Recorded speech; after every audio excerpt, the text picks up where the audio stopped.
Bienvenue à Code Vitalité, le podcast qui brise les codes.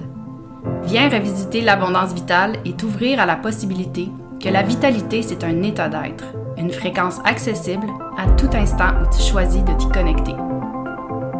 Chaque épisode est une invitation à explorer les profondeurs de l'expérience humaine dans toutes ses dimensions.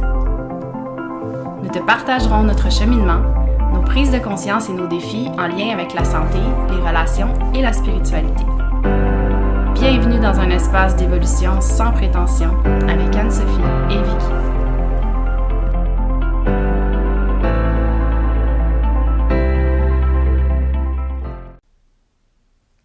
Bonjour et bienvenue à ce nouvel épisode du podcast. Aujourd'hui, Anne-Sophie et moi, on va vous parler d'une des clés de la vitalité.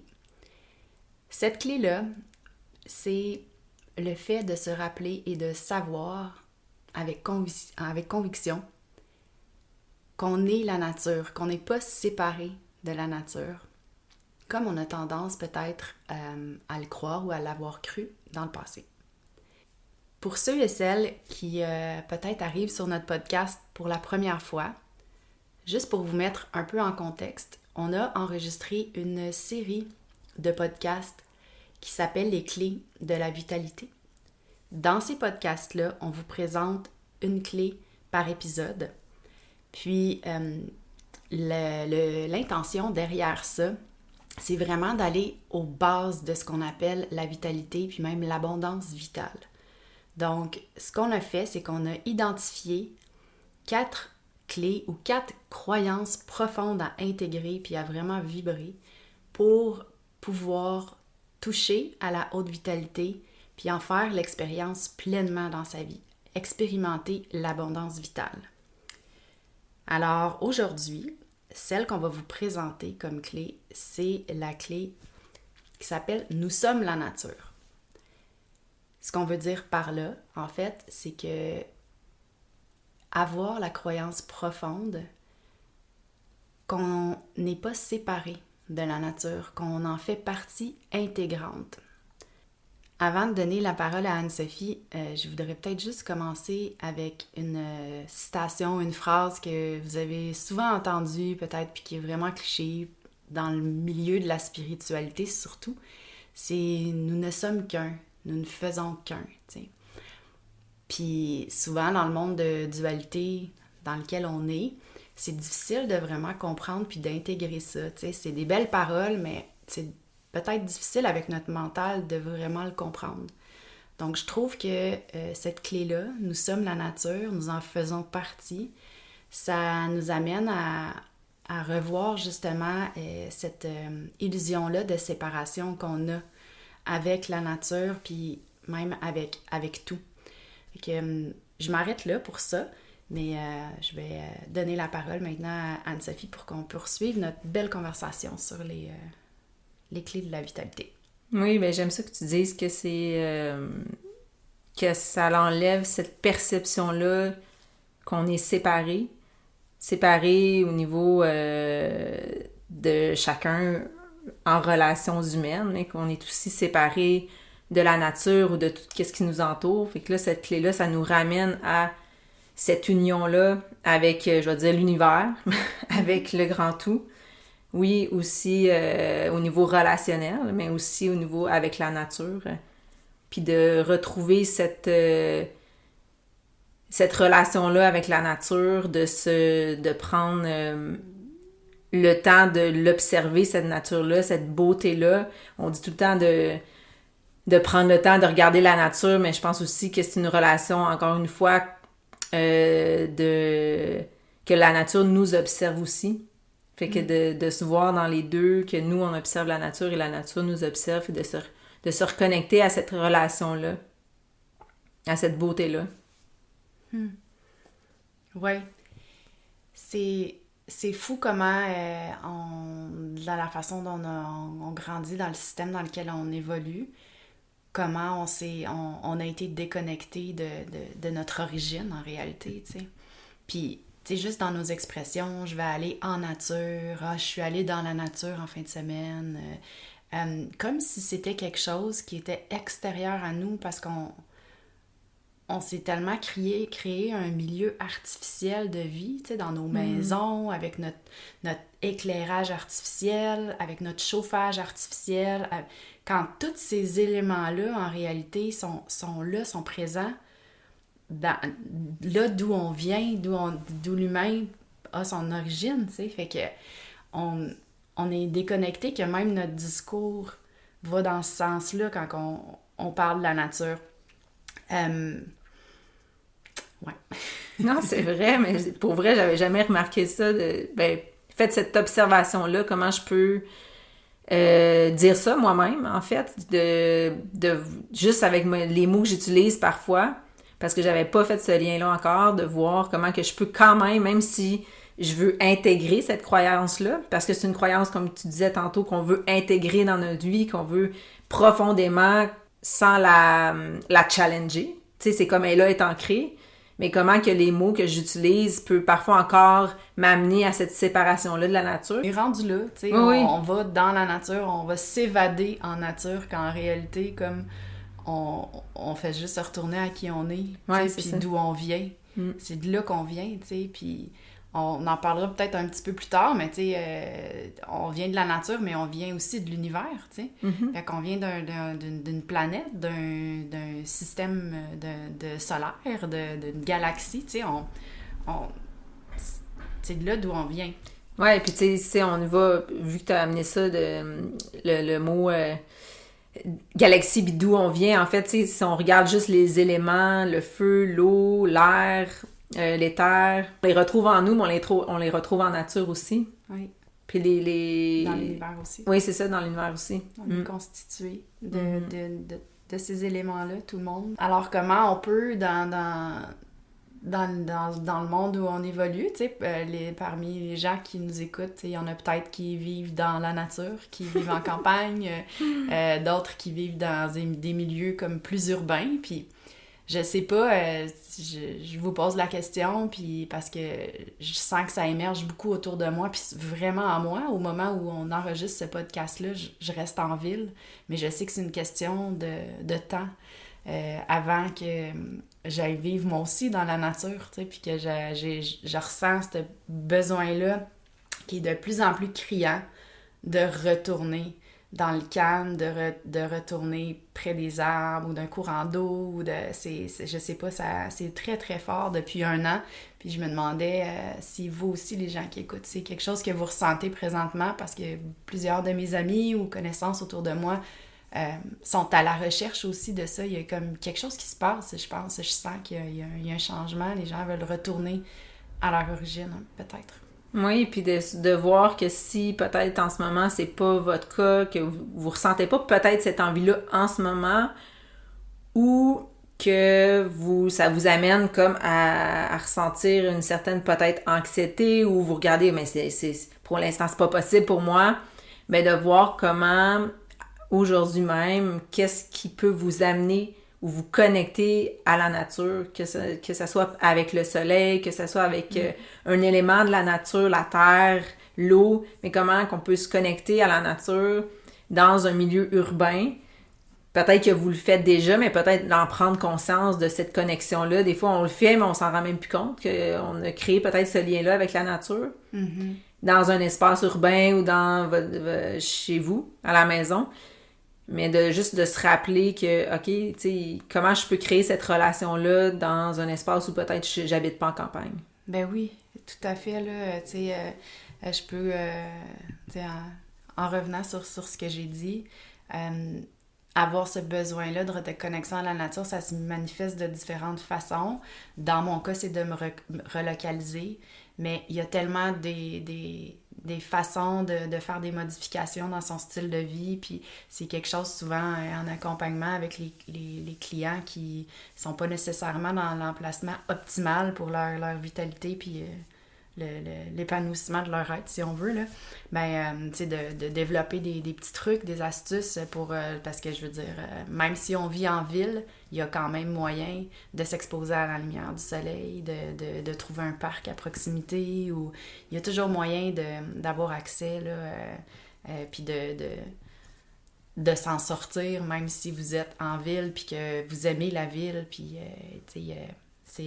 ouais, tout est possible. Ouais, puis tu sais, justement, en créant cette nouvelle croyance-là, ou en l'activant, une croyance de l'abondance vitale qu'on parlait tantôt, c'est à ce moment-là que tout va émerger, je trouve. C'est peut-être cette envie-là de vouloir se connecter un petit peu plus à la nature, puis de voir aussi, en fait, pourquoi on veut se connecter à la nature, parce qu'en arrière de ça, il y a un bienfait qui est là, il y a un ressenti, je sais pas si t'as d'autres choses qui viennent, là, mais moi, il y a vraiment une détente qui est là, automatique. Oui, c'est comme si le mental, tu sais, comme quand je commence à marcher souvent, quand je vais dans le bois, puis je vais prendre une marche, au début de ma marche, tu sais, je m'observe, puis j'ai beaucoup de pensées, ça va vite, là, tu sais, le flux de pensées, il est abondant, on pourrait dire, puis après peut-être une quinzaine de minutes, 10-15 minutes, je le sais pas, là, je veux pas mettre un timer là-dessus, mais il y a de quoi qui se passe, puis on dirait que les pensées tombent, le mental s'apaise, puis c'est comme si j'avais plus accès à un espace de calme à l'intérieur de moi. Puis moi, dans ce temps-là, je trouve que ça me ramène dans le corps, puis dans le cœur aussi. Fait que ça me sort vraiment de ma tête. Puis à quelque part, c'est ça que... je vais parler pour moi, mais ça va sûrement résonner avec vous, mais c'est ça que je recherche dans ce contact-là avec la nature, c'est comme de sortir de ma tête, parce que c'est épuisant. Le mental, il est tellement sollicité. Puis bien qu'on ait peut-être une pratique ou plein de trucs pour essayer d'apaiser son mental, reste que on est exposé à beaucoup d'informations puis plusieurs stimuli au courant de notre journée. Fait que pour moi, c'est vital maintenant de retourner à ça le plus souvent que je peux pour me recharger puis me déposer.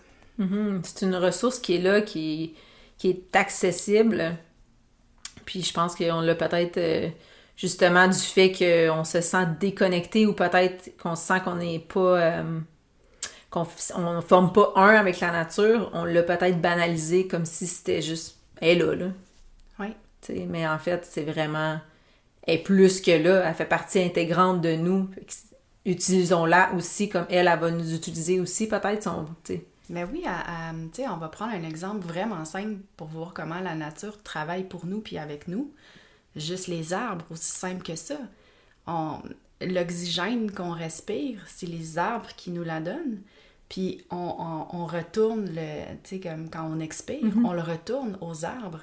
Donc, c'est comme si c'est un échange constant puis mutuel entre nous puis les arbres. Puis c'est un autre dossier, mais on est en train de toutes les couper, tu sais. L'humain est en train...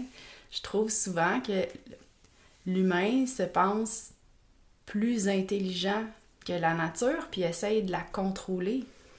Puis on s'en va de plus en plus vers ça. Fait que plutôt que de justement de travailler ensemble, puis de laisser la nature suivre son cours. Justement, le fait qu'on a amené cette première clé-là qui arrive en premier, parce que dans le fond, si nous, on fait partie de la nature, puis on sait que la nature, elle est intelligente, puis faisons confiance en la nature. C'est la même chose pour nous. On fait partie de la nature, fait que notre corps est intelligent. On est nature.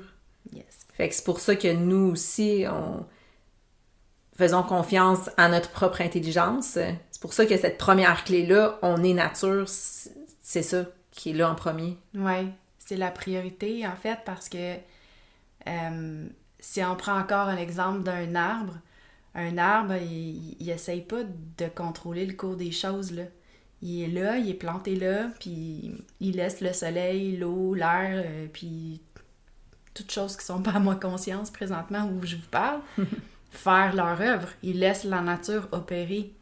Puis nous, les humains, plutôt que de laisser notre corps faire son œuvre, puis nous, on se déplace contrairement à un arbre, là, fait que là, on va oublier mon exemple pour un petit bout, mais tu sais,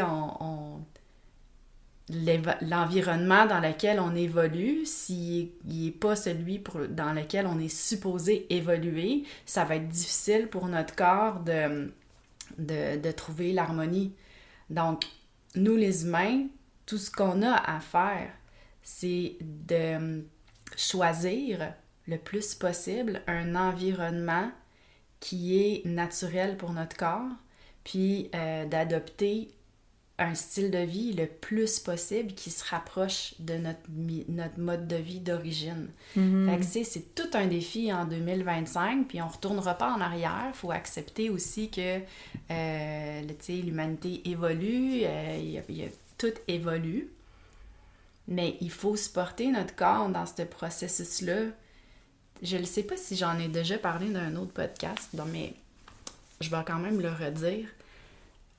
Moi, je fais confiance que, tu sais, présentement, là, l'humanité n'a jamais évolué aussi rapidement que qu'est-ce qui se passe, là, présentement, au niveau des technologies, des communications, de tout. C'est même, je trouve, notre évolution spirituelle, tout se fait à la vitesse grand V. Puis, depuis la nuit des temps que l'homme existe, je sais pas ça fait combien de temps, mais disons depuis des millions d'années, le corps, il s'est toujours adapté aux évolutions qui se passaient. Mais ça se faisait ça se faisait sur des plus longues périodes, c'était beaucoup plus progressif. Là, ça se fait vraiment, vraiment rapidement, fait que c'est difficile pour le corps de s'adapter à tout ce qui se passe. Plus que ça l'aurait été il y a 1000 ans, ou 2000 ans, ou 5000 ans. Là, maintenant, ce qu'on doit faire plus que jamais pour le supporter, c'est d'essayer de le faire évoluer dans un environnement optimal, puis d'adopter justement le style de vie qui est le plus en harmonie avec notre origine naturelle. C'est ça, c'est encore cette relation-là de créer avec son corps. C'est que là, on voit qu'avec comme tu dis, ça va très, très, très vite en ce moment. Fait que c'est lui de le supporter là-dedans, comme tu dis. Puis de, justement, je trouve que c'est justement l'intention de nos clés, de la vitalité, c'est de ramener cette croyance-là pour supporter notre corps dans cette évolution qui est vraiment plus rapide maintenant. Oui. Ben ces croyances-là vont supporter cette évolution-là. Puis le corps, comme on a amené dans le podcast de l'intelligence du corps, de cette croyance-là, de quand même, tu sais, même si ça va vite, de garder cette croyance-là que le corps est intelligent puis qu'il va faire... Tu sais, il est là, il nous supporte là-dedans aussi. Oui, oui. J'aime ça parce que ça nous fait envisager l'avenir avec plus d'optimisme puis c'est moins alarmiste. Parce que, tu sais, si on commence à penser à l'air qu'on respire avec la pollution, les contaminants, les ondes électromagnétiques, le Wi-Fi, toutes ces choses-là qui sont quand même hors de nos contrôles, on s'entend, on peut pas tout contrôler ces choses-là. Pour le corps, c'est des chocs. C'est sûr que c'est sûr que ça nous affecte, puis ça affecte notre vitalité. J'ai la croyance qu'éventuellement, soit qu'on va changer les choses dans le monde, ou le corps va finir par trouver un moyen de composer avec tout ça. Parce que j'ai vraiment confiance en mon corps, je suis capable de croire ça.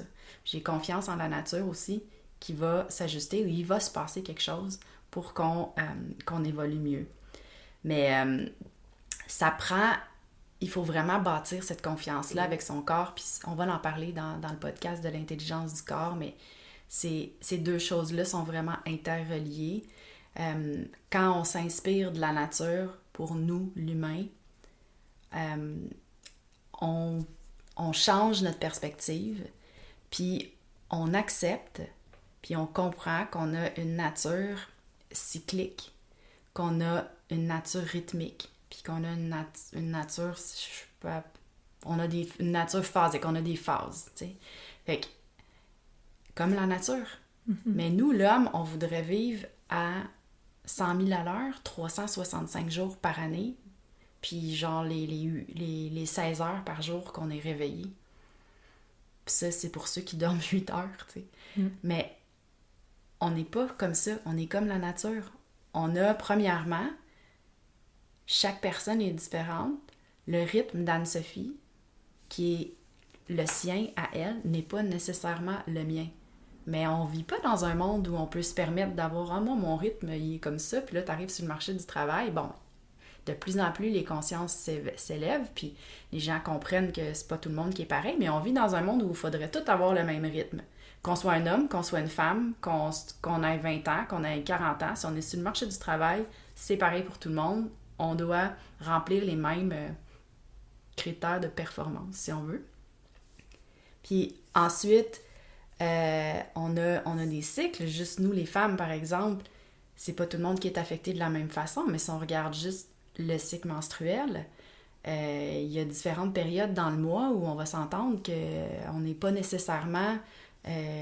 on n'a pas les mêmes besoins, puis on peut pas vraiment respecter ça puis fonctionner comme ça si on regarde le modèle qui est présentement en place.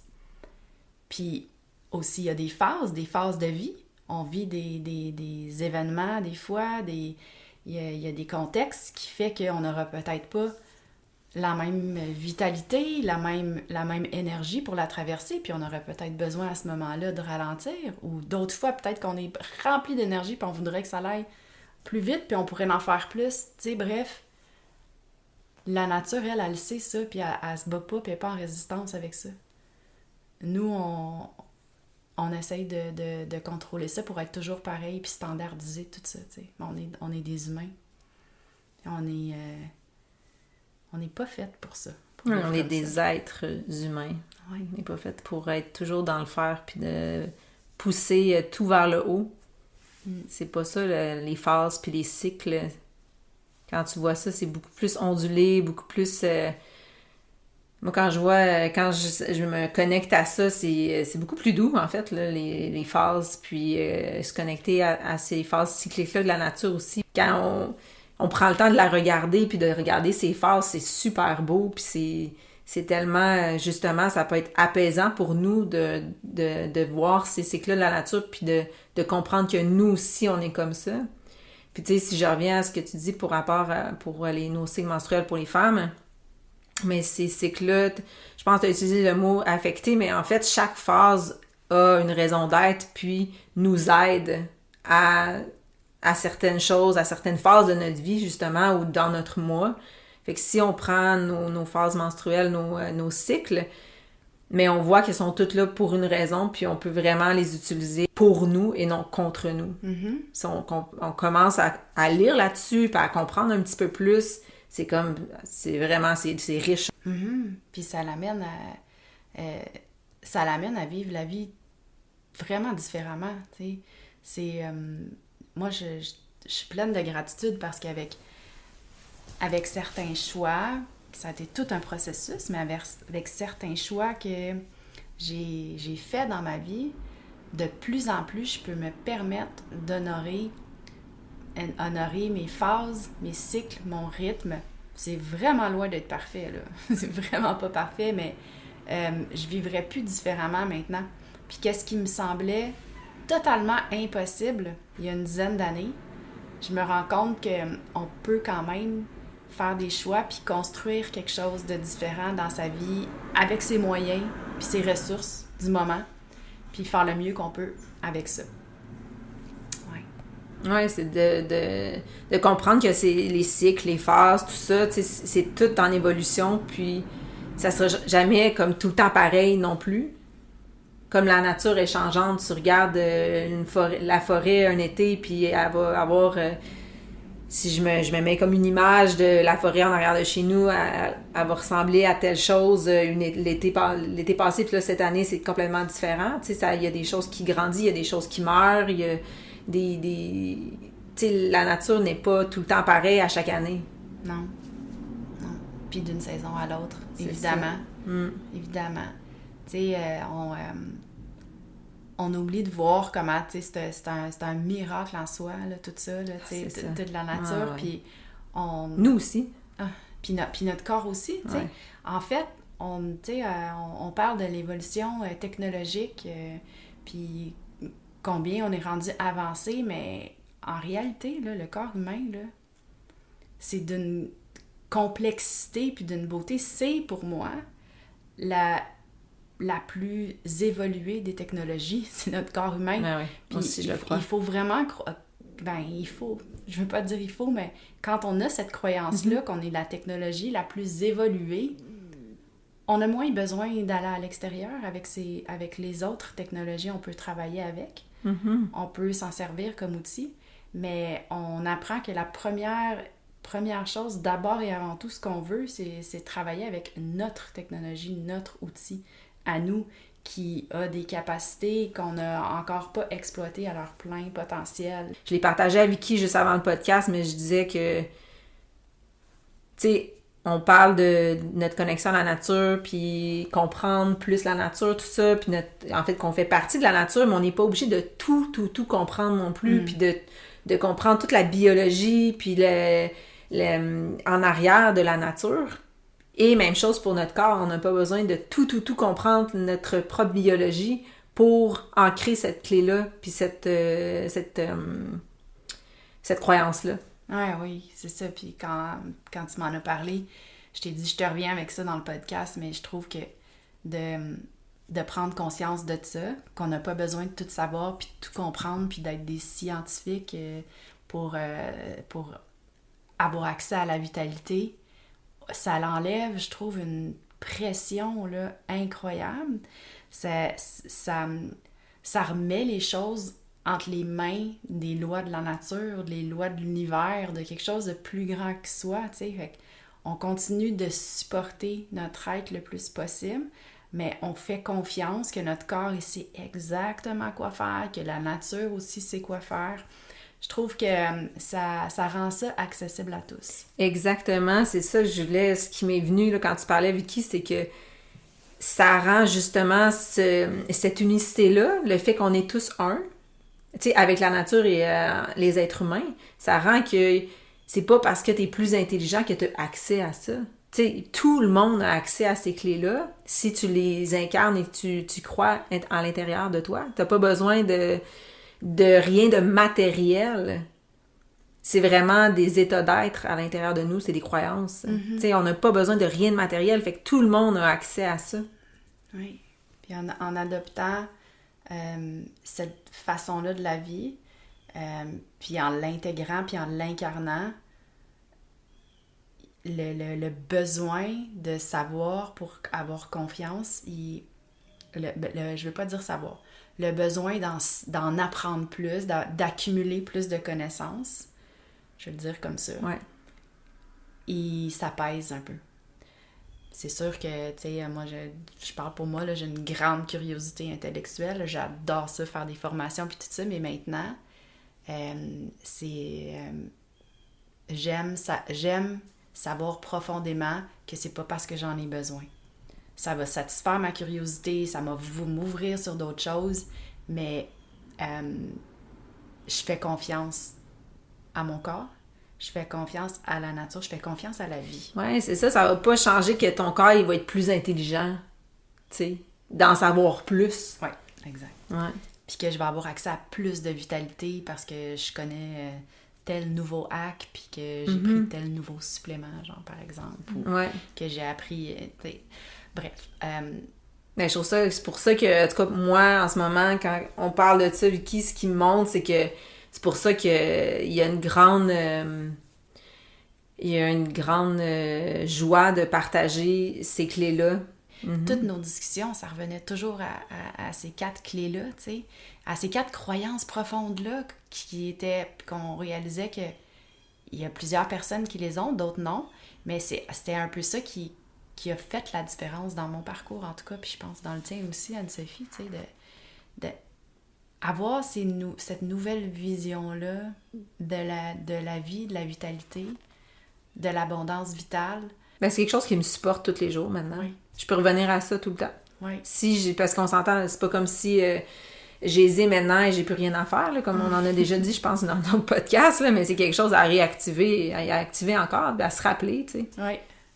Puis plus on s'entoure de personnes qui partagent, qui possèdent ces clés-là, plus on est là pour se les rappeler de temps en temps. Tu sais, j'adore ça des fois quand j'ai une discussion avec toi, justement, puis tu me ramènes à « Ouais, mais ton corps est intelligent, il sait qu'est-ce qu'il doit faire. » Tout ça, tu sais, on peut facilement mais c'est glisser. Ça. En fait, tu sais, on les possède tous, c'est ça l'affaire. C'est ça qu'on revient, on est tous uniques. Tu sais, oui, on est unique, en fait. Il n'y a pas un être humain pareil, mais on est tous interreliés. Et on les possède toutes, mais on les a soit oubliés, soit que ça c'est jamais venu à notre conscience, on n'a pas pris le temps. Mais ce podcast-là, c'est justement là pour vous, celles et ceux qui écoutez, à vous rappeler de ces clés-là puis à les activer. On est la nature, on est l'univers, puis il y a un ordre dans tout ça, il y a une structure naturelle, une harmonie qui se fait dans l'univers, dans la nature, dans notre corps, dans notre vie. Alors quand on cesse, on se ramène, quand on cherche à avoir le contrôle, on s'observe à être en résistance, à vouloir changer ce qui est, dans notre délai à nous, parce qu'on veut que ça aille plus vite ou moins vite, on interfère. On interfère avec la nature, on interfère avec l'univers, on interfère avec notre vie, je trouve. Avec l'intelligence qui est là. La grande intelligence. La grande intelligence, le divin. Ouais. Ouais, disons-le. C'est ça. Puis à chaque fois où j'ai lâché le morceau, que j'ai laissé la vie opérer, parce que je cherche souvent à avoir le contrôle encore, entendez-moi bien. Mais à chaque fois où je laisse les choses se faire puis que je lâche, je vois après coup, comment tout est parfaitement orchestré. Mm-hmm. Tout était parfaitement orchestré. Oui, puis c'est de voir justement, je pense que justement en lien avec la nature, c'est de voir la beauté dans ce qui est le plus dur aussi, dans les côtés peut-être qu'on peut voir plus sombres en nous et en la nature. Tout quand même est parfaitement orchestré, puis il y a il y a un plan plus grand que des fois on n'a pas nécessairement tout le temps accès. Je vais ouvrir une petite parenthèse puis on pourra en parler peut-être dans un autre podcast, mais il m'est déjà arrivé une fois justement d'avoir cette constatation-là dans une expérience que je vous raconterai peut-être dans un autre podcast. Mais c'était comme si... puis c'est comme ça, là, dans la nature aussi, là, chaque chose, tout ce qui est là a son importance. Comme, mettons, un clavier de piano qui a 88 notes, ben t'as besoin de toutes les notes. Puis il y a plein de notes différentes qui vont faire une harmonie pour réaliser une pièce ou une œuvre musicale, mettons. Ben c'est la même chose dans ce que tu dis, tu sais, il y a des notes que peut-être que si tu l'écoutes toute seule, tu la trouverais moins belle. Elle résonne moins bien. Elle résonne moins bien, ou matcher avec une autre, ça donne pas tout à fait, mais l'ensemble de l'œuvre après, il est parfait. Merci à tous pour votre écoute, puis on se retrouve bientôt pour un prochain épisode. Oui, à très bientôt.